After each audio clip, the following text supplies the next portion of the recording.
Voilà, que le nom du Seigneur soit béni, et lui qui est avec nous, lui qui est présent. J'aimerais lire ce passage avec vous avant de commencer ce temps de chant, ce temps de louange, dans le psaume 9, le verset 2 et 3.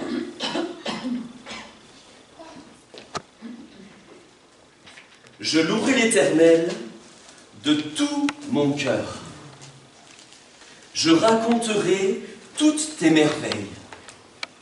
Je ferai de toi le sujet de ma joie, le sujet de mon allégresse. Je chanterai ton nom, Dieu très haut. Verset 10. L'Éternel est un refuge pour l'opprimé, un refuge au temps de la détresse. Ceux qui connaissent ton nom se confient en toi, car tu n'abandonnes pas ceux qui te cherchent, ô Éternel.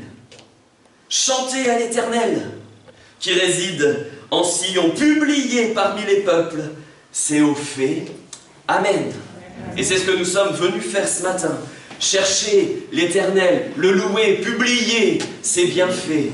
Lorsque nous chantons ces chants, les chants qui sont à sa gloire, c'est pas en attendant la prédication. C'est un temps d'adoration.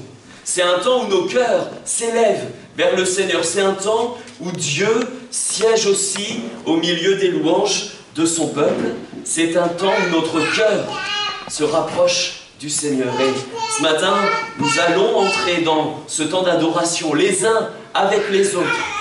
Que ce soit un temps de joie, frères et sœurs. Un temps où on cherche l'Éternel, on trouve en lui un refuge. Ceux qui connaissent mon nom trouvent un refuge. Et oui, nous connaissons le nom de Jésus. Nous connaissons le nom de l'Éternel. Et c'est lui que nous proclamons. Et nos chants, c'est en son honneur.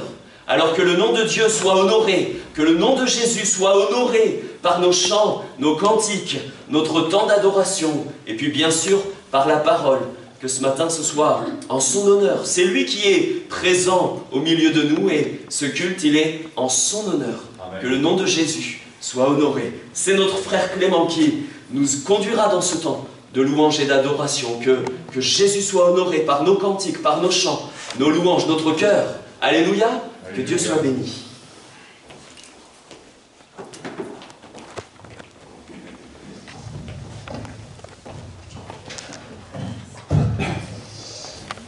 Bonjour à toutes et bonjour à tous.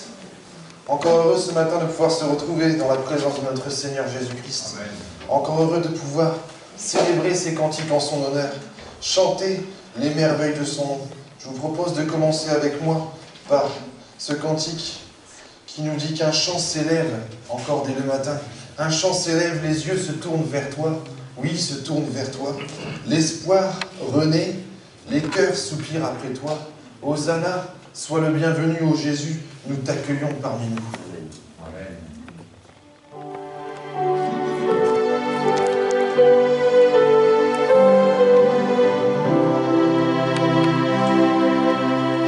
Un chant s'élève, les yeux se tournent vers toi,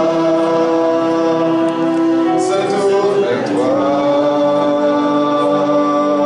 L'espoir renaît.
plus que dans ce lieu, mais aussi dans nos cœurs. Et nos cœurs qui peuvent chanter aussi ce matin, merveilleux, si merveilleux est ton immense amour. Ta croix proclame la grâce de Dieu sur moi. Oui, Dieu merveilleux, je t'adore, mon cœur te chante.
Ce nom est si merveilleux, le nom de Jésus-Christ, mon roi.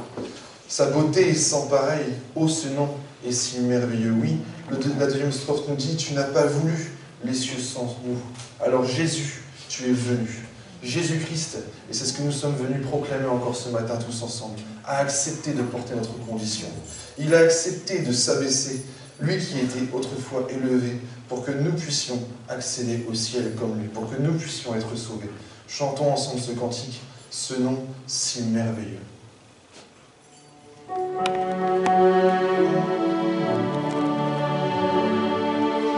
Tu étais là dès la création, Fils unique du Dieu très haut.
ton amour a vaincu mon péché. Rien ne peut nous séparer. Oh, ce nom est si glorieux, oh, ce nom est si glorieux, le nom de Jésus-Christ, mon roi. Oh, ce nom est si glorieux, sa beauté sans pareil. Oh, ce nom est si glorieux, le nom de Jésus. Oh, ce nom est si glorieux, oh, ce nom est si glorieux, le nom de Jésus-Christ, mon roi. Oh, ce nom est si glorieux, sa beauté sans pareil. Oh, ce nom est si glorieux, le nom de Jésus. La terre a tremblé, le voile s'est déchiré, les amants, la mort et le péché. Ils se chantent ta gloire, l'écho de ta victoire, car tu es le roi ressuscité.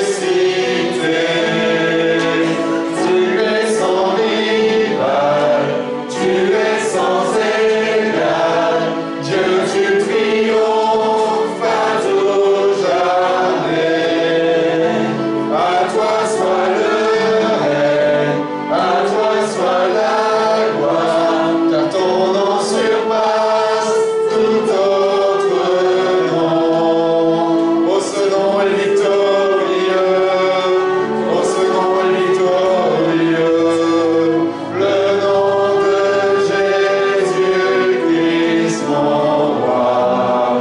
Oh, ce nom est victorieux, sa puissance est sans pareil. Oh, ce nom est victorieux, le nom de Jésus. Oh, ce nom est victorieux, le nom de Jésus. Amen. Le nom de Jésus est victorieux. Le nom de Jésus nous a sauvés. Oui, par la croix, Jésus a tout accompli pour chacun d'entre nous. Et c'est ce que je vous propose de commencer aussi à chanter maintenant. Car tu es mort pour moi, je vivrai pour toi.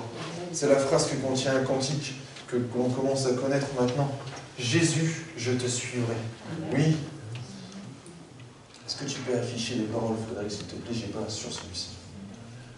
Dans la joie, quand le soleil m'inonde, sur les monts où ta présence abonde, Jésus, je te suivrai.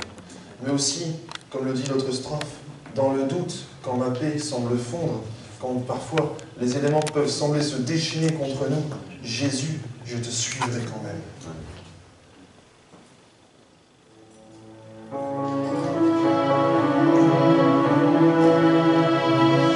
Dans la joie, quand le soleil m'inonde, sur les monts où ta présence abonde, Jésus, je te suivrai. Dans la peine, quand mon âme se sombre,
confiant. Confiant quand la foi est profonde, dans le doute, quand ma paix semble fondre. Oh, Jésus, je te suivrai.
Excusez-moi la musique, excusez-moi la solo, et excusez-moi frères et sœurs, quand on oublie ces paroles à la maison, quand on arrive à la guerre sans fusil, voilà ce que ça donne. Je suis sincèrement désolé, on fera mieux la prochaine fois. Mais le nom de Christ n'en est pas moins glorifié. C'est vrai, nous sommes quand même réunis, et c'est pas le cas de tous nos frères et sœurs dans le monde aujourd'hui. C'était pas le cas déjà pendant plusieurs mois, l'église a été fermée. Réjouissons-nous des bonnes choses. J'aimerais qu'on puisse chanter ce dernier cantique tous ensemble, avant de pouvoir avoir un temps de louange, où chacun et chacune aura l'occasion de s'exprimer devant son Sauveur. J'aimerais qu'on puisse chanter ce cantique, que nous connaissons bien aussi, et cette fois, j'ai les paroles.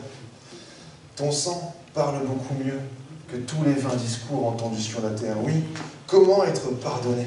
Comment se présenter devant Dieu? Comment même lui offrir sa louange ce matin, si ce n'est au travers du sang de Jésus, si ce n'est recouvert par lui? Oui, la croix, témoin de ta grâce, nous montre le cœur du Père et nous ouvre la voie. Oui, merci Seigneur.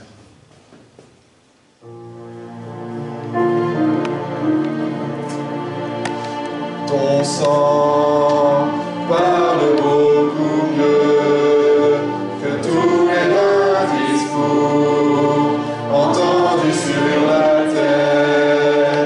Il parle pour ma défense, proclame la justice. Jésus, c'est ton sang, la croix, témoin de ta grâce, montre le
encore ce matin. Merci pour ces cantiques qui nous montrent à quel point tu es grand, Seigneur, qui rappellent à nos âmes tout ce que tu as fait pour chacun d'entre nous. Je veux te louer au milieu de ton peuple ce matin. Je veux t'adorer, Seigneur, et même s'il n'y a pas la possibilité, à cause des circonstances, à cause des consignes actuelles, de partager ensemble le temps de la scène, Seigneur, je veux avoir avec mes frères et sœurs une pensée pour ta croix, une pensée pour ce que tu as souffert pour nous. Oui, comme nous l'avons chanté tout à l'heure, tu t'es offert sans rien garder, tu as souffert pour nous sauver. Et cela, Seigneur, pour racheter nos âmes. Cela, comme nous venons de le chanter aussi, pour purifier nos cœurs, purifier nos consciences, afin que nous puissions nous approcher librement de toi, du trône de ta grâce. Oh, je veux t'adorer ce matin. Je veux te dire que tu es grand. Je veux te dire que tu es puissant. Et à quel point je désire encore abandonner ma vie entre tes mains. Bénis ces moments, Seigneur. Bénis ton Église rassemblée devant toi encore ce matin. Parle à chacun, Seigneur.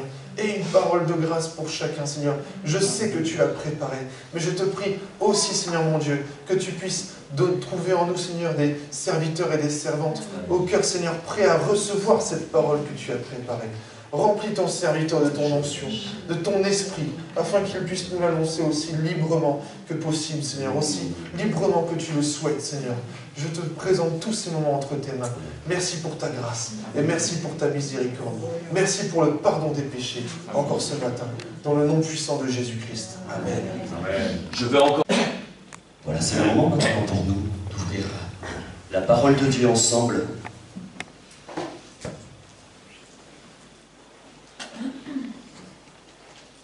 La semaine dernière, je ne sais pas si vous vous souvenez ce que l'on a partagé.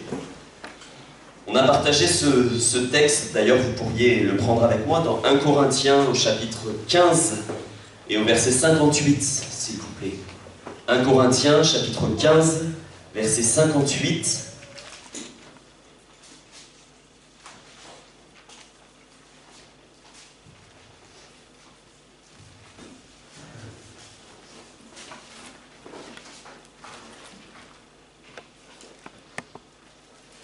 Ainsi, mes frères bien-aimés, soyez fermes, inébranlables, travaillant de mieux en mieux à l'œuvre du Seigneur, sachant que votre travail ne sera pas vain dans le Seigneur. Amen. Soyez fermes, soyez inébranlables. Alléluia. Le Seigneur Jésus nous a appelés, il nous a fait sortir des ténèbres. Vous vous en souvenez? Vous vous souvenez de vos ténèbres? Et il nous a fait venir dans son royaume, dans son admirable lumière. Et la parole de Dieu, elle regorge de promesses qui nous sont destinées, frères et sœurs.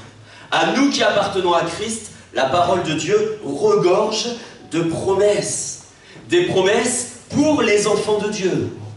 Et la semaine dernière, nous nous sommes rappelés ensemble, le Saint-Esprit nous a rappelé que, au travers, effectivement, de notre vie chrétienne, nous avions une destinée, c'était la présence du Seigneur. Jésus a dit, je vais vous préparer une place. Amen. Afin que, là où je suis, vous y soyez aussi. C'est Jésus qui parle, et d'ailleurs, Jésus conclut et continue en disant, et vous en savez le chemin. Je suis le chemin, a dit Jésus. Je suis la vérité. Je suis la vie. Nul ne peut aller au Père que par moi. Amen. Jésus dit, oui, je suis en train d'aller vous préparer une place, je m'en vais au Père vous préparer une place.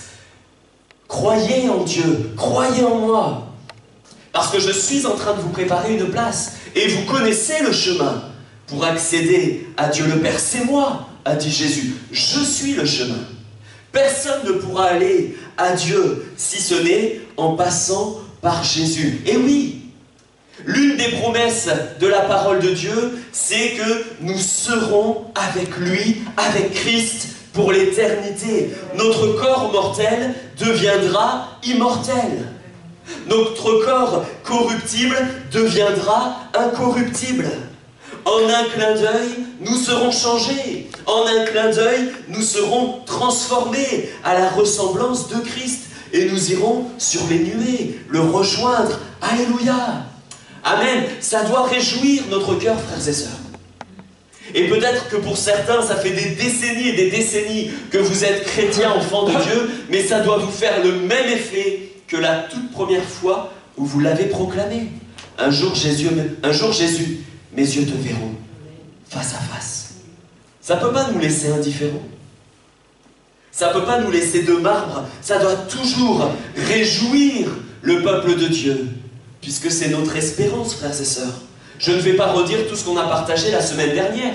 Vous savez que maintenant, vous avez la possibilité de revisionner le culte de la semaine dernière en allant sur la page Facebook ou la page YouTube de l'église de Cherbourg. Mais ce passage que nous avons lu tout à nouveau ce matin, ça va être notre fil conducteur puisque ça va être la suite ce matin. La semaine dernière, c'était « Soyez fermes, soyez inébranlables, continuez encore ». Puisque vous savez qu'un jour vos yeux verront Jésus, qu'un jour toute larme sera essuyée sur votre visage, un jour le péché n'existera plus, le diable sera jeté dans les temps ardents de feu et de souffle, la terre même sera détruite, puisque vous avez de telles promesses, frères et sœurs. Continuez, poursuivez encore, persévérez toujours. Et ce matin, j'aimerais continuer toujours dans ce thème, soyons fermes, soyons inébranlables dans la parole. Soyons inébranlables dans la saine doctrine que nous avons reçue de la part du Seigneur. Et pour cela, j'aimerais lire avec vous cette épître de Jude, juste avant l'Apocalypse. On va la lire entièrement, s'il vous plaît. Il y a 25 versets. Épître de Jude. Juste avant l'Apocalypse, on va lire les 25 versets donc, de cette courte épître. Mais ce n'est pas parce qu'elle est courte qu'elle n'a que peu d'importance. Elle est la parole de Dieu. Amen. Jude, serviteur de Jésus-Christ, et frère de Jacques, à ceux qui ont été appelés, donc c'est vous aussi, et c'est moi, à ceux qui sont aimés en Dieu le Père, à ceux qui sont gardés pour Jésus-Christ, c'est toujours vous, et c'est toujours moi, que la miséricorde, la paix et l'amour vous soient multipliés. Bien-aimés, alors que je désirais vivement vous écrire au sujet de notre salut commun, je me suis senti obligé de vous envoyer cette lettre pour vous exhorter à combattre pour la foi qui a été transmise aux saints une fois pour toutes. Car il s'est glissé parmi vous certains hommes dont la condamnation est écrite depuis longtemps, des impies qui changent la grâce de Dieu en dérèglement et qui renie notre seul Maître et Seigneur Jésus-Christ. Je veux vous rappeler, à vous qui savez fort bien toutes ces choses, que le Seigneur, après avoir sauvé le peuple et l'avoir tiré du pays d'Égypte, fit ensuite périr les incrédules. Le Seigneur a réservé pour le jugement du grand jour, enchaînés éternellement par les ténèbres, les anges qui n'ont pas gardé leur dignité, mais qui ont abandonné leur propre demeure. Et que le Seigneur, toujours, a donné donc Sodome et Gomorrhe et les villes voisines, qui se livrèrent comme eux à la débauche et à des vices contre nature, sont donnés en exemple, subissant la peine d'un feu éternel. Malgré cela, ces hommes aussi, entraînés par leur rêverie, souillent pareillement leur chair, méprisent l'autorité et injurient les gloires. Or, l'archange Michel, lorsqu'il contestait avec le diable et lui disputait le corps de Moïse, n'osa pas porter contre lui un jugement injurieux, mais il lui dit que le Seigneur te réprime. Eux, au contraire, ils parlent d'une manière injurieuse de ce qu'ils ignorent, et ils se corrompent dans ce qu'ils savent naturellement comme les brutes. Malheur à eux, car ils ont suivi la voie de Caïn. Ils se sont jetés pour un salaire dans l'égarement de Balaam. Ils se sont perdus par la révolte de Corée. Ce sont des écueils dans vos agapes, faisant impudemment bonne chère, se repaissant eux-mêmes. Ce sont des nuées sans eau, poussées par les vents, des arbres d'automne sans fruits, 2 fois morts, déracinés, des vagues furieuses de la mer, rejetant l'écume de leurs impuretés, des astres errants, auxquels l'obscurité des ténèbres est réservée pour l'éternité. C'est aussi pour eux qu'Enoch, le 7e depuis Adam, a prophétisé en ces termes: « Voici le Seigneur est venu avec ses saintes myriades pour exercer un jugement contre tous et pour faire rendre à tous les impies parmi eux de tous les actes d'impiété qu'ils ont commis et de toutes les paroles injurieuses qu'ont proférées contre lui des pécheurs impies. » Ce sont des gens qui murmurent, qui se plaignent de leur sort, qui marchent selon leur convoitise, qui ont à la bouche des paroles hautaines, qui admirent les personnes par motif d'intérêt. Mais vous, bien-aimés, souvenez-vous des choses annoncées d'avance par les apôtres de notre Seigneur Jésus-Christ. Ils vous disaient que dans les derniers temps, il y aurait des moqueurs, marchant selon leur convoitise impie. Ce sont ceux qui provoquent des divisions, des hommes sensuels, n'ayant pas l'esprit. Sensuel ici, ce n'est pas des hommes sensuels au terme qu'on utilise maintenant aujourd'hui. Mais ici, c'est pour faire l'opposition à marcher selon l'esprit de Dieu. Ils marchent selon leur sens charnel et naturel. Verset 20. « Pour vous, bien-aimés, vous édifiant vous-même sur votre très sainte foi et priant par le Saint-Esprit, maintenez-vous dans l'amour de Dieu, en attendant la miséricorde de notre Seigneur Jésus-Christ pour la vie éternelle. Reprenez les uns ceux qui contestent, sauvez-en d'autres en les arrachant du feu. Et pour d'autres encore, ayez une pitié mêlée de crainte, haïssant jusqu'à la tunique souillée par la chair.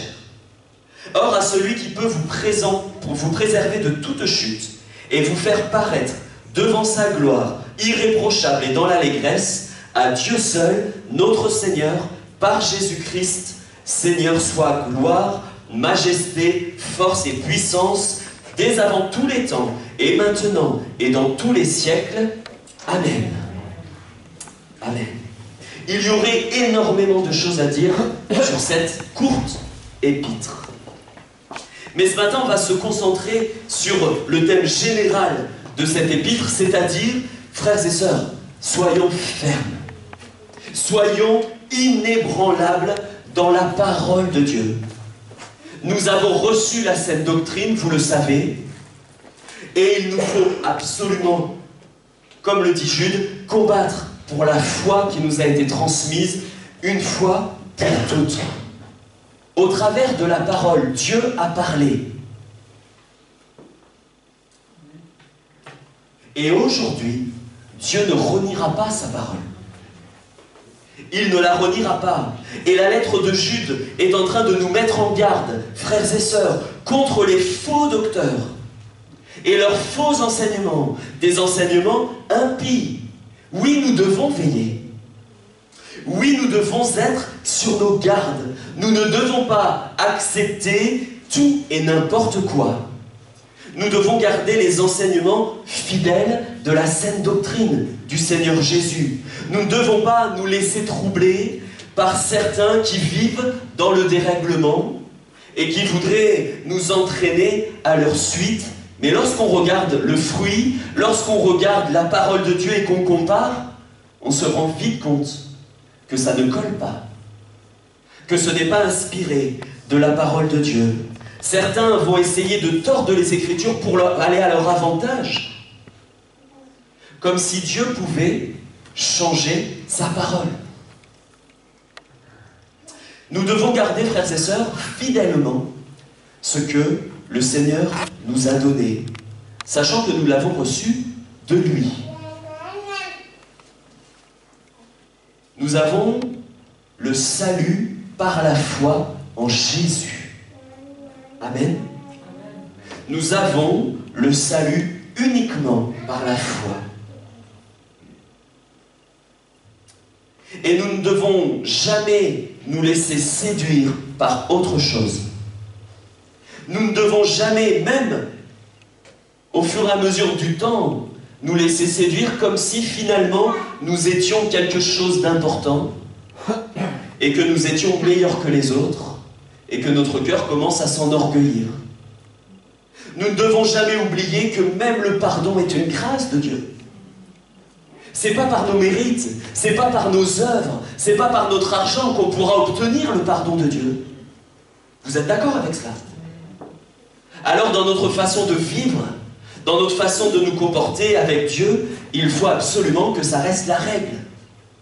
Si je peux me présenter devant le Seigneur, c'est uniquement recouvert du sang de Jésus-Christ. Il ne faudrait pas qu'au fur et à mesure du temps, je délaisse la grâce de Dieu et que je m'approche dans la présence de Dieu avec mes forces, mes capacités, mon expérience chrétienne, mes expériences du passé. Non. Dès lors qu'on s'est converti, on a compris qu'on ne pouvait s'approcher que par la grâce, que par la foi en Jésus. Eh bien, au bout de 50 ans de conversion, c'est toujours la grâce qui nous tient. C'est toujours le sang de Jésus qui purifie nos péchés. Alléluia. Il y a tellement d'erreurs de doctrine, frères et sœurs, qui sont acceptées par la majorité dans le monde religieux. Tellement de choses qui sont enseignées, qui sont acceptées, et qui pourtant ne viennent pas de la saine doctrine. Et si vous regardez sur Internet, il y a forcément, franchement, de quoi avoir les poils qui se hérissent. Tout et n'importe quoi. Et dans un temps comme ça, où l'église fut fermée, eh bien, la prière du berger que je suis, c'est « Seigneur, garde tes enfants. Garde-les dans la parole. Qu'ils ne se laissent pas égarer à droite et à gauche par tout un tas de doctrines que normalement, avec l'église ouverte, on n'aurait pas forcément écouté. Mais comme certains, parfois, je ne parle pas forcément de Cherbourg, mais on peut se laisser séduire par une certaine éloquence. Vous voyez ce que Jude dit? Il y en a même, ils vont jusqu'à parler d'une certaine manière même à l'ennemi. Et puis il y en a, ils prennent une puissance comme si c'était l'autorité de Dieu, et puis ils disent des choses. Mais même l'archange Michel n'a pas été trop loin, même avec le diable. Certains prennent des autorités que Dieu ne leur a pas données pour se donner de la puissance et troubler, s'il était possible, même le peuple de Dieu. Il faut discerner, frères et sœurs. Il faut connaître la parole. Il faut regarder aux fruits. Parce que nous savons que le diable même se déguise en ange de lumière. Nous savons qu'il y aura, et il y a déjà, des miracles accomplis, mais qui ne sont pas accomplis sous l'autorité de Dieu. Vous le savez? Et la Bible dit, jusqu'à séduire, s'il était possible, même les enfants de Dieu. Restons fermes, frères et sœurs. Ne nous laissons pas piéger par quelques miracles et qu'on regarde la vie de celui qui fait les miracles et une certaine puissance et que sa vie est contraire à la parole. Et que la prédication est contraire à la parole de Dieu. Dieu ne peut pas se renier. Ce qui est fait au travers du Saint-Esprit, avec la puissance de l'Esprit, colle obligatoirement avec la parole de Dieu. Obligatoirement. Voilà pourquoi il est important de connaître la parole de Dieu. Il y a des choses qui se mettent en place et qui se sont déjà mises en place. Si on parle ne serait-ce que d'œcuménisme,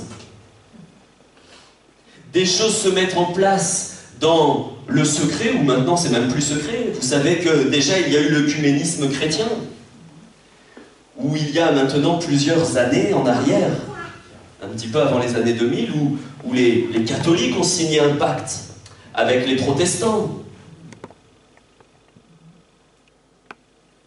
Et puis maintenant on entend que les évangéliques ont signé ce pacte. Pas tous les évangéliques, bien sûr, vous le comprenez. Vous comprenez bien. Mais c'est pour ça que sous une dénomination église évangélique, église protestante, frères et sœurs, on ne peut pas tout accepter. Et c'est vrai que souvent, avant, quand on disait « Mais vous êtes protestant ?» Ben, je sais pas, vous répondiez quoi, vous? On est issus de la souche protestante. Mais maintenant, frères et sœurs, quand vous savez qu'ils acceptent, alors c'est pas pour donner une dénomination, je ne donnerai pas de nom de dénomination, mais quand certains, parmi la souche protestante, acceptent le mariage homosexuel, je ne peux pas dire je suis protestant.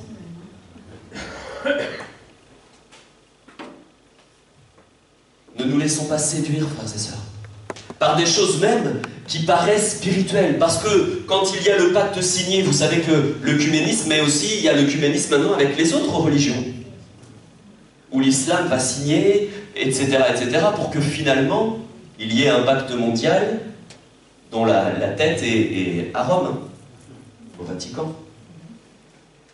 Toutes ces choses-là, ils vous tirent des versets de la parole de Dieu. C'est pas fait avec autre chose que la parole de Dieu. Mais si vous avez écouté le pape, il y a un mot qui est sorti, c'est le mot humanisme. Eh bien, si vous savez ce que c'est l'humanisme, c'est là qu'on se rend compte que ça ne vient pas de Dieu, ça ne peut pas venir de Dieu. Mais il faut qu'on soit éclairé. L'humanisme, c'est mettre l'homme au centre. Il faut être éclairé. Il faut qu'on connaisse la parole de Dieu.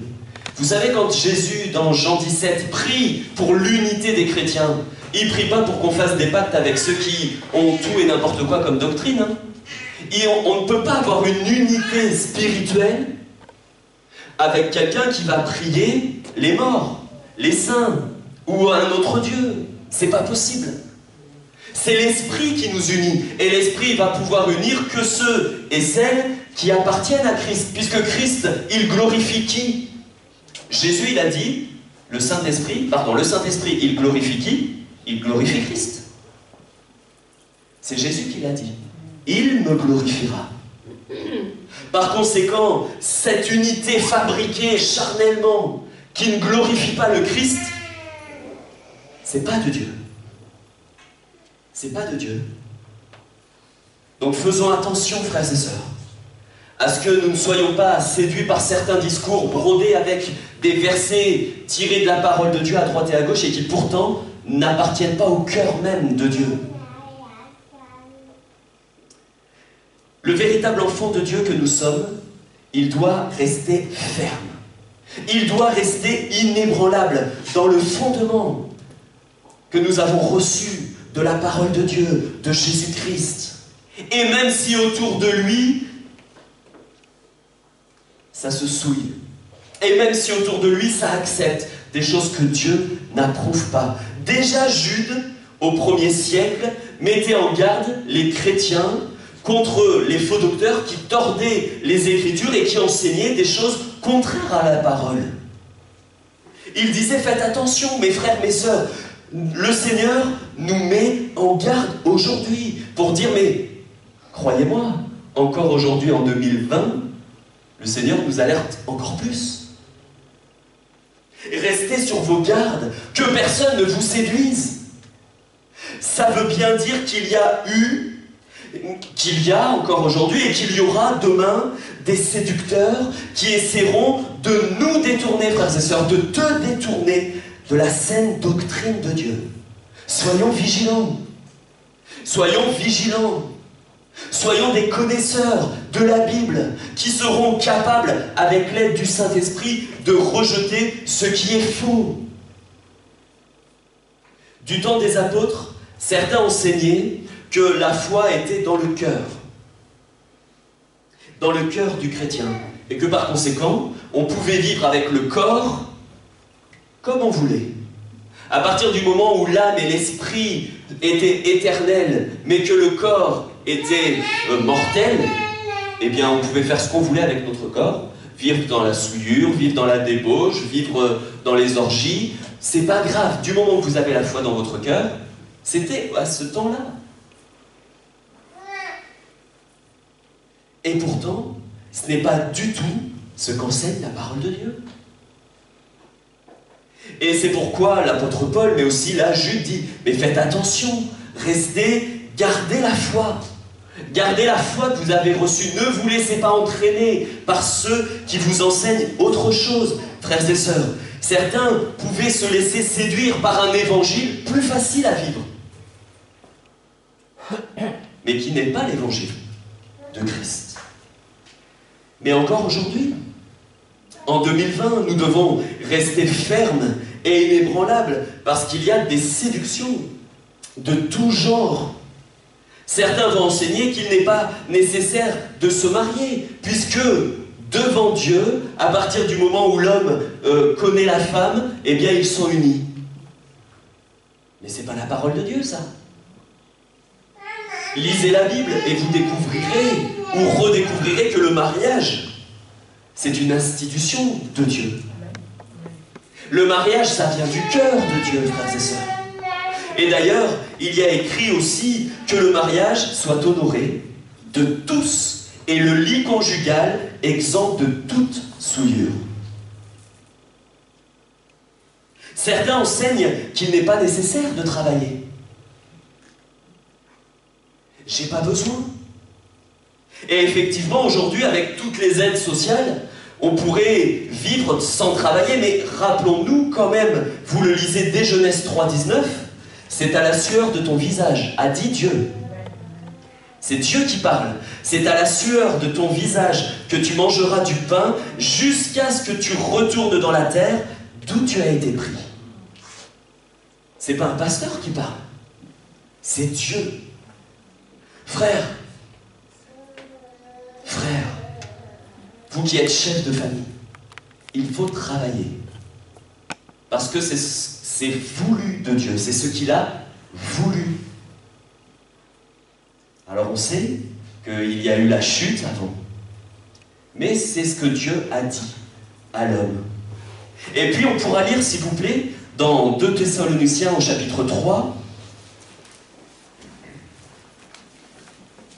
2 Thessaloniciens, chapitre 3, s'il vous plaît, au verset 6 à 15.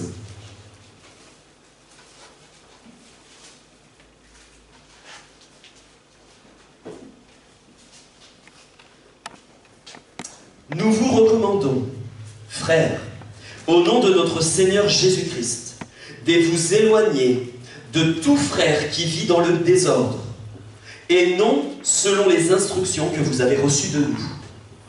Alors c'est quoi ce désordre? Eh bien, il en parle notamment dans les versets qui suivent.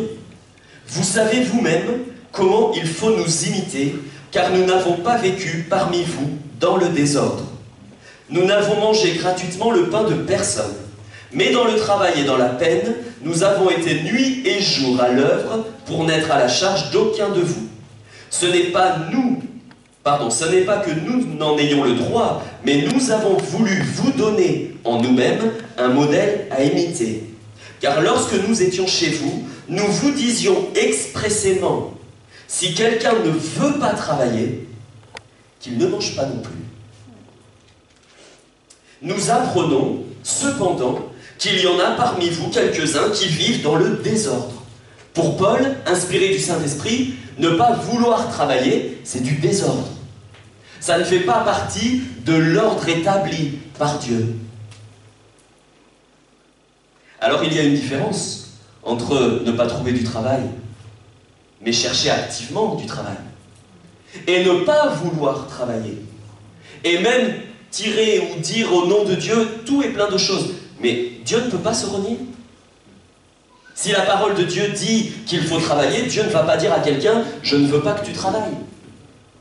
Là, je parle des hommes de famille, des chefs de famille.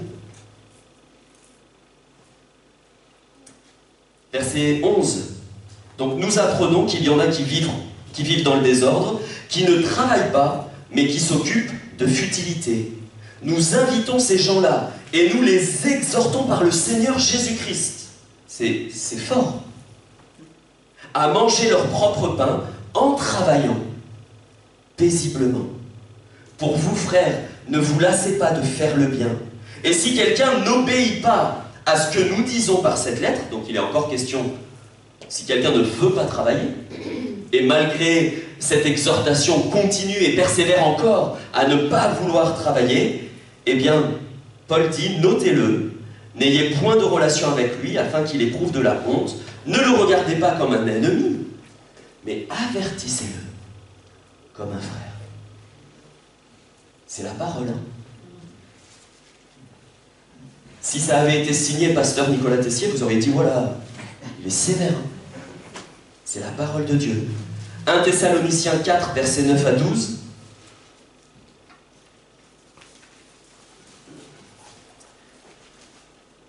Pour ce qui est de l'amour fraternel, vous n'avez pas besoin qu'on vous en écrive, car vous avez vous-même appris de Dieu à vous aimer les uns les autres.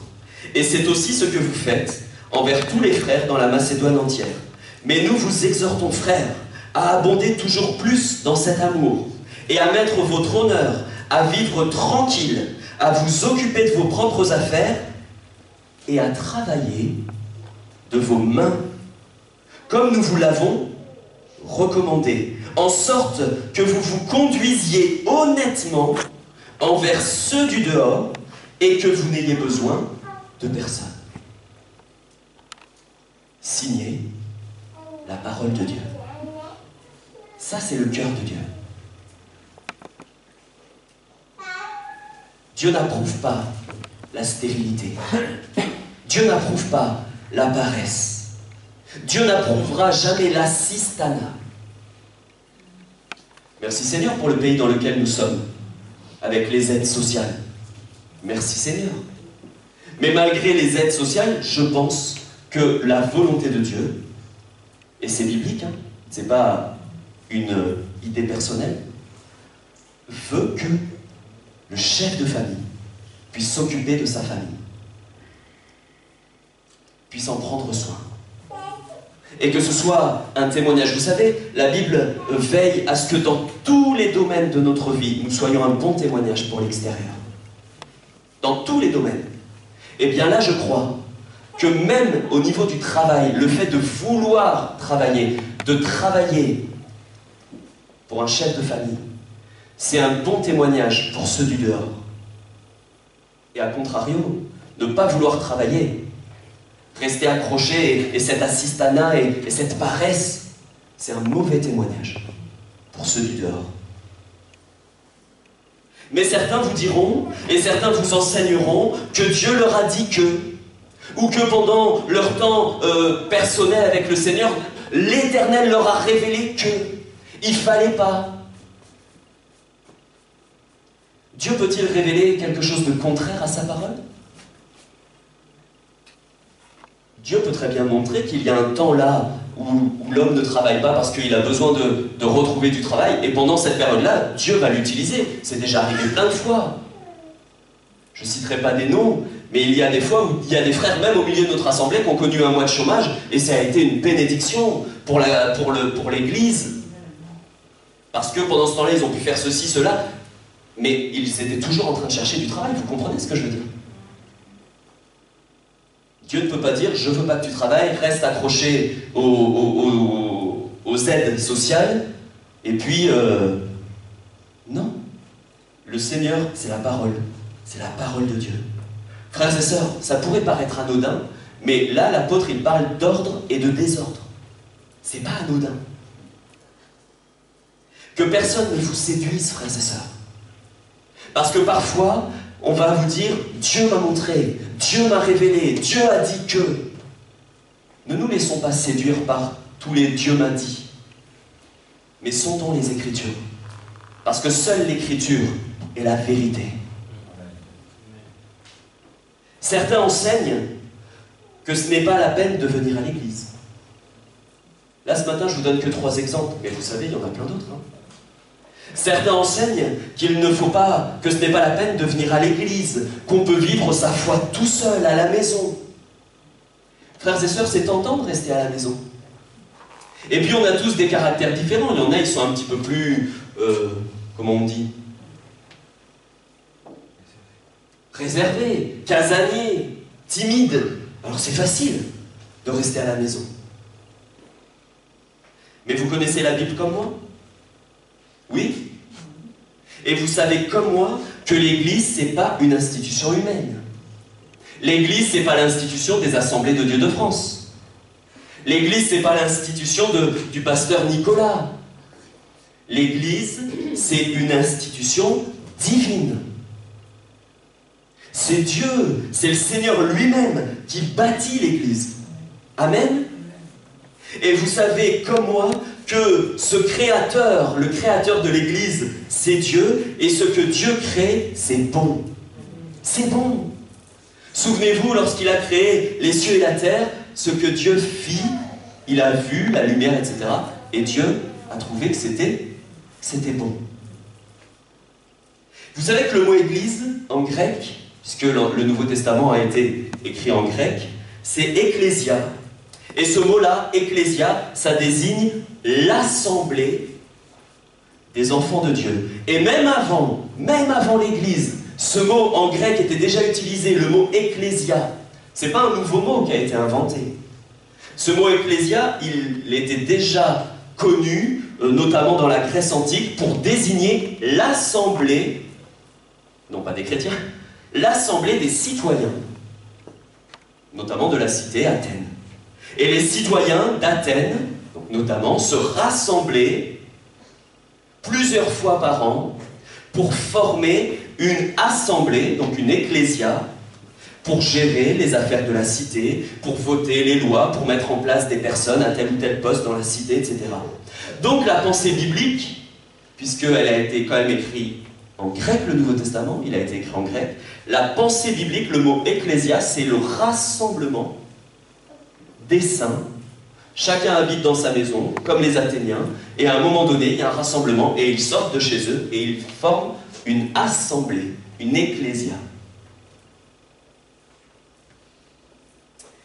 Dans la pensée biblique, il n'y a pas uniquement que l'Église universelle. Parce que nous savons que l'Église universelle, c'est sur toute la surface de la terre, tous les enfants de Dieu réellement convertis à Christ et qui seront sauvés pour sa gloire.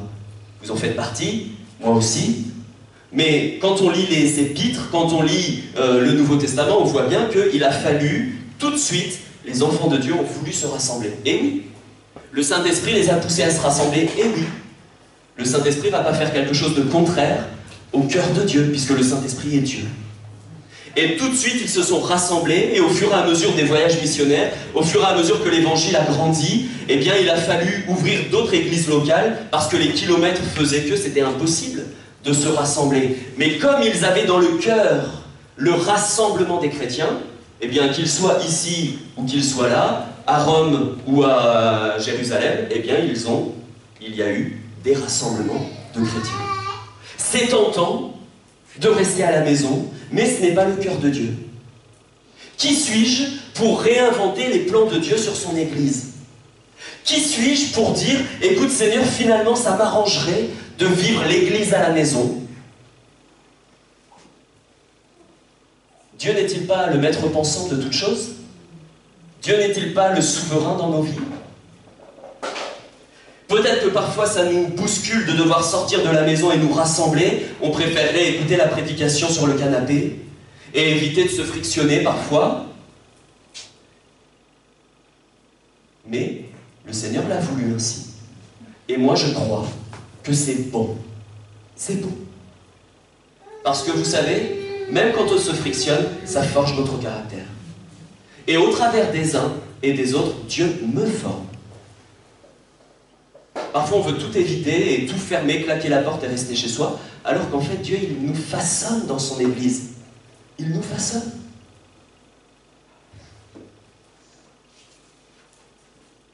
Frères et sœurs, que personne ne vous séduise. Même sur Internet, vous entendrez tout et n'importe quoi. Comme quoi vous pouvez rester à la maison, que vous pouvez payer vos offrandes à tel ou tel service, alors que Dieu a voulu l'Église locale. C'est pas moi qui le veux. C'est le Seigneur Jésus. Frères et sœurs, c'est vraiment le thème de ce matin. Restons fermes, inébranlables. Ne nous laissons pas séduire par ce qui pourrait venir de l'extérieur et qui n'est pas la pensée de Dieu, qui n'est pas le cœur même de Dieu. Veillons à ne pas nous laisser distraire, détourner de la vérité. Veillons à ne pas tordre les Écritures à notre avantage, parce que Dieu ne peut pas approuver celui ou celle qui va tordre les Écritures à son avantage. C'est pas parce que je dis Dieu m'a dit que le Seigneur approuve.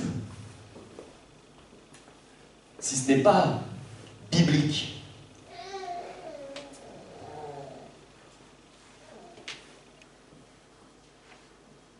Restons fermes dans la foi, celle qu'on a reçue une fois pour toutes, comme le dit Jude, celle qui nous a été révélée par le Seigneur, celle à laquelle on s'est attaché.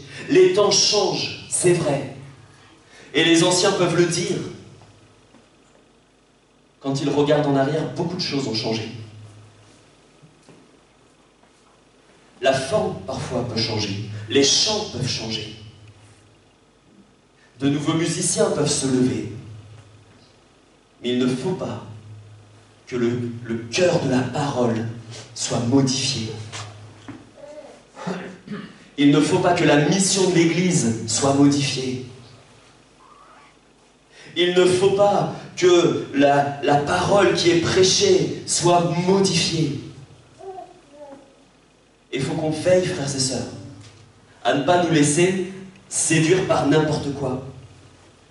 Combattre pour la foi, c'est Jude qui le dit, c'est aussi être capable de ne pas vouloir écouter des choses qu'on vient vous dire et qui n'appartiennent pas à la vérité. Parfois, il y en a qui écoutent des choses sur Internet, et j'en ai déjà eu l'occasion d'en discuter. Oui, mais c'est juste pour voir, pour comparer, pour être sûr que... Mais si vous savez que c'est pas la parole, mais éteignez. Éteignez. Ne flirtez pas avec la séduction. Ne flirtez pas avec le faux. Éteignez. Il y a beaucoup de mauvaises choses sur Internet, mais il y en a aussi beaucoup de bonnes. Attachons-nous à ce que nous avons reçu. Restons fermes face aux contradicteurs aussi. Restons fermes face aux faux docteurs. Restons fermes face à ceux qui détournent la vérité, face à ceux qui la falsifient. Restons fermes face à ceux qui tordent les Écritures au nom de Dieu. Oui, Dieu m'a dit que... Non, c'est pas la Bible, ça.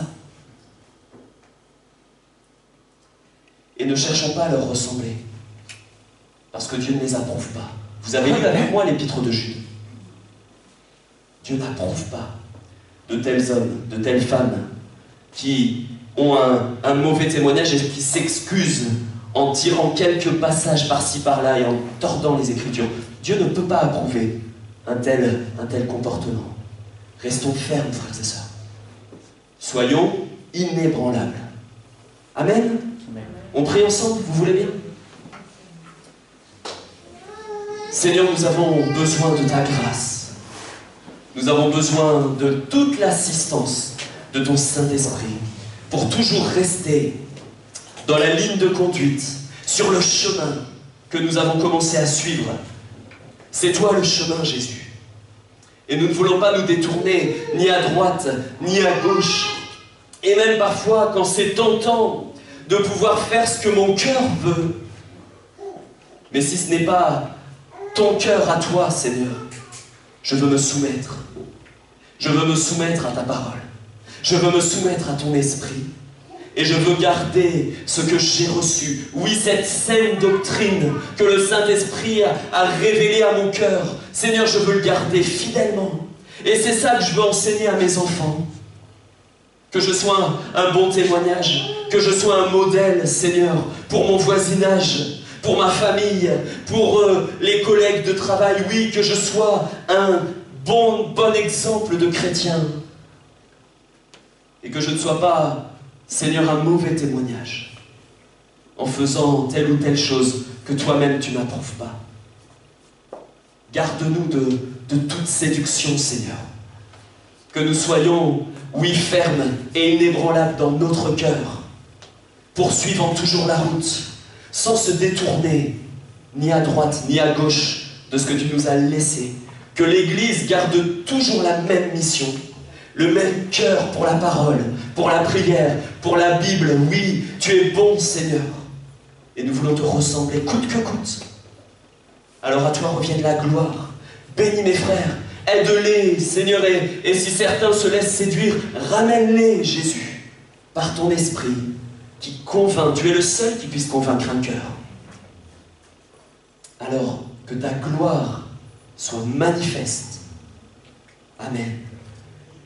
Amen. Voilà, que Jésus bénisse son Église. Amen.